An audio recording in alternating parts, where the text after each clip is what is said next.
செல்லக்குட்டீஸ் எல்லாருக்குமே வந்து பாத்தீங்கன்னா ஒரு சிறப்பான குட் மார்னிங்பா. வீடியோக்குள்ள போறதுக்கு முன்னாடி காலையில் தேர்வு முடிவுகள் வெளியாவது உறுதியாகிவிட்டது. 3 விதமான வெப்சைட் உடைய உங்களுக்கு ரிசல்ட் பார்க்கக்கூடிய வெப்சைட்கான லிங்க் A to Z எல்லாத்தையுமே இந்த வீடியோவில் வந்து பார்க்க போறோம். வீடியோக்குள்ள போறதுக்கு முன்னாடி வந்து பாத்தீங்கன்னா நம்முடைய சேனலுக்கான இந்த வீடியோவை ஃபுல்லா பாருங்க.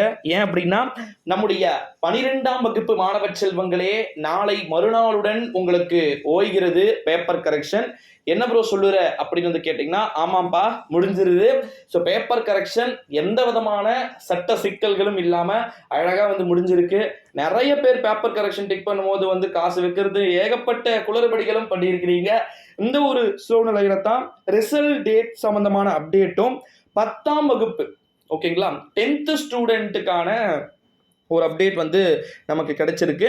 என்ன அப்டேட் ப்ரோ கிடைச்சிருக்கு அப்படின்னு வந்து பார்த்தீங்கன்னா, 10ஆம் வகுப்பு மாணவ செல்வங்களை பொறுத்த வரைக்கும் அவங்களுக்கான A to Z paper correction வந்து ஏப்ரல் 12 அல்லது 13ஆம் தேதியிலிருந்து தொடங்கக்கூடும், சனிக்கிழமை தொடங்கக்கூடும் அப்படின்னு சொல்லியிருக்கிறாங்க.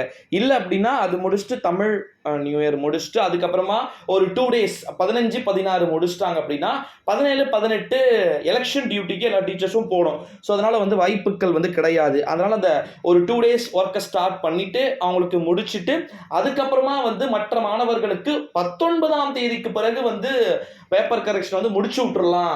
ஏன்னா 11ஆம் வகுப்பு மாணவர்களுக்கே வந்து பாத்தீங்கன்னா இன்னும் 40% பேப்பர் கரெக்ஷன் வந்து டிக் பண்ண வேண்டியது இருக்கு. இந்த ஒரு சூழ்நிலையிலே ரிசல்ட் டேட்டை பத்தி நிறைய விதமான ஸ்டூடெண்ட்ஸ் வந்து தொடர்ந்து கொஸ்டின்ஸ்க்கு மேல கொஸ்டின்ஸ் வந்து எழுப்புவாங்க. ரிசல்ட் டேட்டை பொறுத்த வரைக்கும் அவங்களுக்கு நான் என்ன சொல்ல விரும்புறேன் அப்படின்னா, ஒட்டுமொத்த மாணவர்களுக்குமே வந்து பாத்தீங்கன்னா காலையிலேயே தேர்வு முடிவுகள் காலை 10 மணிக்கு வந்து 12ஆம் வகுப்பு மாணவ செல்வங்களுக்கான தேர்வு முடிவுகள் அப்படின்றது வெளியாகக்கூடும் அப்படின்னு அபிஷியல் நியூஸ் வந்துருச்சு. என்ன ப்ரோ சொல்லுற, காலையில 10 மணிக்காவா அப்படின்னா நீங்க ஸ்கூல்ஸ்க்கு சென்று உங்களுடைய தேர்வு முடிவுகளை பார்த்து கொள்ளலாம். பள்ளிகளுக்கு செல்ல முடியாத மாணவ செல்வங்களா இருந்தீங்க அப்படின்னா நீங்க வந்து ஸ்கூல்ல உங்களுடைய ஃபோன் நம்பர் வந்து கொடுத்துருப்பீங்க. உங்கள் ஃபோன் நம்பரோ இல்லை உங்கள் ஆள் இருக்காங்க அவங்களுடைய நம்பரோ இல்லை பெஸ்டியோ இல்லை அப்பாவோ அம்மாவோ பாட்டியோ யார் நம்பர் கொடுத்துருந்தாலும் அவங்க நம்பருக்கு மெசேஜ் வந்துடும். இது ஒரு ஆப்பான ஒரு விஷயமா இருந்தாலும் பட் ரிசல்ட் எப்படி வந்தாலும் நம்ம ஏற்றுக்கலாம்ப்பா. ஈஸியாக தான் வந்து பேப்பர் கரெக்ஷன் பண்ணியிருக்கிறாங்க. 10ஆம் வகுப்பு மாணவ செல்வங்கள் 5 பாடமே வந்து ஈஸியாக தான் வந்திருக்கு.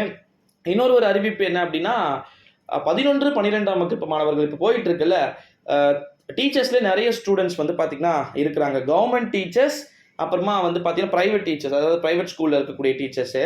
இதில் வந்து பேப்பர் கரெக்ஷன் டிக் பண்ணுறவங்க சில பேர் வந்து தமிழ் மீடியம்க்கு சில விதமான பாடங்களை எடுத்திருப்பாங்க. ஸோ அவங்கள இங்கிலீஷ் மீடியத்துக்கான பேப்பர் கரெக்ஷனை வந்து கொடுத்து டிக் பண்ணுற ப்ரொசீஜர் அவங்களுக்கு கிடையாது.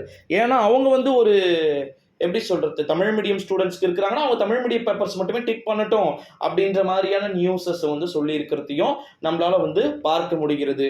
நீங்க அதனால வந்து பெருசா கவலைப்பட வேண்டிய அவசியம் இல்லை. ஸோ ரிசல்ட் டேட் எத்தனை நாள் இன்னும் இருக்குன்னா வெறும் 19 இருந்து, அதாவது குறிப்பா 15 நாள்ல இருந்து 22 நாட்களுக்குள்ள இன்னும் தேர்வு முடிவுகள் உங்களுக்கு வெளியாகிவிடும். பொது தேர்வு எழுதியிருக்கக்கூடிய 12ஆம் வகுப்பு மாணவர்கள் 8.25 லட்சம் பேரும் 11ஆம் வகுப்பு மாணவர்கள் 9 லட்சம் பேரும் ஒட்டு மொத்தமா 9 ஒரு 8 சேர்த்தீங்கன்னா கிட்டத்தட்ட 15 16 லட்சம் மாணவர்களுடைய தேர்வு முடிவுகள் அப்படின்றது வந்து பாத்தீங்கன்னா உங்களுக்கு மே முதல் வாரத்தில் வெளியாகிவிடும் அப்படின்னு எதிர்பார்க்கப்படுகிறது. 10க்கும் 12க்கும் மட்டும் மே முதல் வாரம் வெளியாகிவிட்டு நம்முடைய 11ஆம் வகுப்பு மாணவர்களுக்கு மே 2ஆம் வாரத்திலோ அல்லது 18ஆம் தேதி வரைக்கும் அதிகபட்சம் 3வது வாரம் மிட் வரைக்குமே போறதுக்கு வாய்ப்பு இருக்கு அப்படின்னு சொல்லியிருக்காங்க. ஏன்னா 11th வந்து டிக் பண்ணி வச்சுட்டு அதை அப்படியே ஸ்டாப் பண்ணிடுவாங்க. அந்த மார்க்ஸ் எல்லாம் வந்து பாத்தீங்கன்னா நெட்ல வந்து ஏற்ற மாட்டாங்க. ஏன் அப்படின்னா அவங்க வந்து லாஸ்ட் அவங்களுக்கு பிரச்சனை கிடையாது. எப்பவுமே ரிசல்ட் வந்து ஃபர்ஸ்ட் 12th தான் மஸ்ட். எவ்வளோ பர்சன்டேஜ் வரப்போகுது, கடந்த முறை விட இந்த முறை பர்சன்டேஜ் ஈஸியாக தான் வரப்போகுது. 93 நினைக்கிறப்ப 92.7 எவ்வளோ எடுத்தீங்க, இந்த முறை அது 93 தொடர்றதுக்கு வாய்ப்பு இருக்கு. மாணவர்களுடைய தேர்ச்சி சதவிகிதம் அப்படின்றது. ஸோ 10th ஸ்டூடெண்ட்லாம் நிறைய சப்ஜெக்ட்ல சென்டமே எடுக்கலாம். ஸோ வெயிட் பண்ணி பார்க்கலாம். இந்த வீடியோவை உங்கள் ஃப்ரெண்ட்ஸ் அண்ட் ஃபேமிலிக்கு ஷேர் பண்ணிக்கோங்க.